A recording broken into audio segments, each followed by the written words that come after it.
How we talk about something like fentanyl, it's incredibly contentious. A recent science video tried to explain the drug, but what it really did was kick off this huge debate. And that debate gets right to the heart of a major conflict in how we even think about the entire opioid crisis. So let's dive into what made this whole thing so controversial. Believe it or not, it all boiled down to just one single really dramatic sentence. Yeah, that's how a popular science channel described the feeling of taking heroin. I mean, it's super powerful, right? The kind of statement that's meant to scare you straight. But what if it's not true? A drug researcher stepped in and basically said, hold on, this description isn't just wrong, it's actually dangerous. And this brings up a critical question, doesn't it? When we try to scare people away from drugs with these really intense descriptions, can that approach, even when it's well-intentioned, end up backfiring? Could it actually do more harm than good? Okay, so let's unpack this researcher's argument, because it really challenges everything you might think you know about the opioid high. And it all starts with the feeling itself. So on one hand, you have this sensationalized view of an explosive, peak life moment.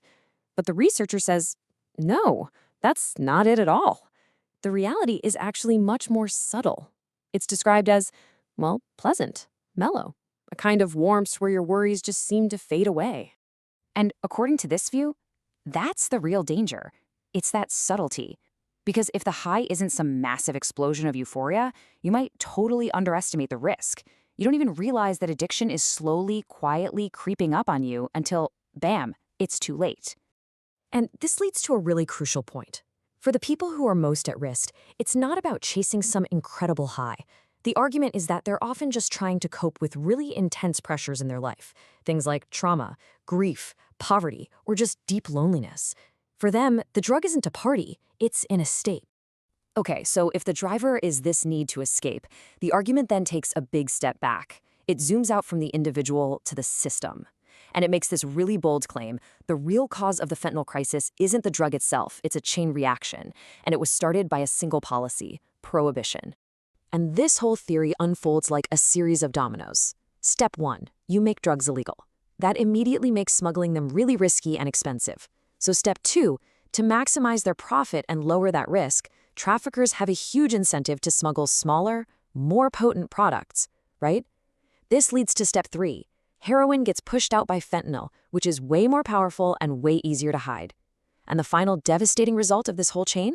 The market gets flooded with the drug of totally unknown purity and strength, which leads directly to the explosion in overdoses we're seeing today. Okay, but that's one side of the coin, right? That's the policy and economics argument. Now let's look at this from a completely different angle. The mainstream scientific community, especially institutions like the National Institutes on Drug Abuse, or NIDA, they see this crisis through a different lens entirely: the biology of the human brain. So, according to NIDA, addiction isn't a moral failing, and it's not just a policy problem. It's defined as a chronic, relapsing brain disease. This completely reframes the whole issue. It puts it in the same category as other health problems, like heart disease or diabetes. So how does that even happen? Well, drugs basically hijack your brain's communication network. They go straight for the reward circuit, the limbic system. You can think of this as the command center for all your feelings of pleasure and motivation. And the scale of this hijacking, it's absolutely staggering. Look, natural rewards, like eating food you love, they give you a nice little burst of dopamine. But drugs, we're talking 2 to 10 times that amount. It's a flood that just completely overwhelms the brain's normal system. And when your brain is constantly flooded like that, it causes real long-term damage. The brain actually tries to protect itself. It starts producing less dopamine on its own, and it even starts getting rid of the receptors that detect it. And the really tragic consequence of all this? A person's ability to feel pleasure from anything, food, music, relationships, it just gets slowly erased. So let's take a breath. We've got two really powerful, but really different ways of explaining the same crisis. One is all about policy and economics. The other is all about biology. So how do these two frameworks stack up side by side? Okay, this chart really lays it all out. On one side, the critic's perspective. The primary cause, prohibition and socioeconomic factors. The solution, policy change and harm reduction. Then you have the scientific perspective from NIDA. The primary cause, a chronic brain disease. The solution, prevention and medical treatment. They can't even agree on what the high feels like. Is it a mellow escape or a massive dopamine flood? And you can see how these aren't just small differences. They lead to completely different ideas about what we should do. But, and this is where it gets really interesting, these two views aren't totally separate. There's actually a lot of overlap. Even NIDA, which is focused on the brain, recognizes that environmental factors are huge risk factors. Things like your home life, stress, trauma. Sound familiar? That's the exact same stuff the policy critic was talking about. So it seems like biology isn't destiny. Your environment plays a massive role in making you more or less vulnerable. So if both the brain and our environment matter, why is it still so incredibly hard to talk about this crisis?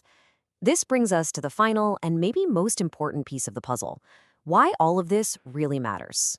Because at the end of the day, this isn't just some academic debate. We have to remember the staggering human cost. We're talking about more than 90,000 deaths every single year in the US. This is a massive public health emergency.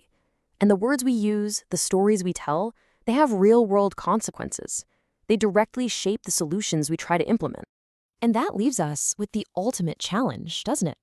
How do we talk about something as complex as addiction in a way that's both scientifically true and also humanly effective? How do we hold both of these truths at the same time? The biological reality of a brain disease